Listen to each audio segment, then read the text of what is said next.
2026 के जातिगत जनगणना के बाद अब क्या आपको मालूम है कि सरकार प्राइवेट सेक्टर में भी रिजर्वेशन लाने का प्लान बना रही है?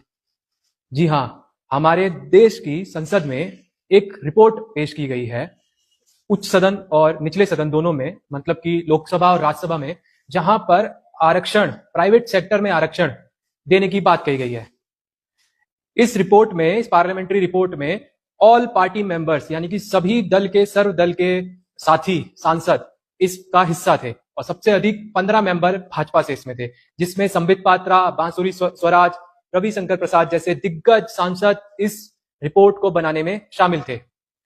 अब इस रिपोर्ट में बात की गई है कि प्राइवेट सेक्टर में आरक्षण देकर जो टॉप यूनिवर्सिटीज हैं जिनकी फीस बहुत ज्यादा है, उसमें सरकार आरक्षण दे, 50% भागीदारी सुनिश्चित करें। उन 50% सीट का पैसा, फीस कौन देगा? हम और आप देंगे अपने टैक्स से। उनकी फीस सरकार माफ करेगी।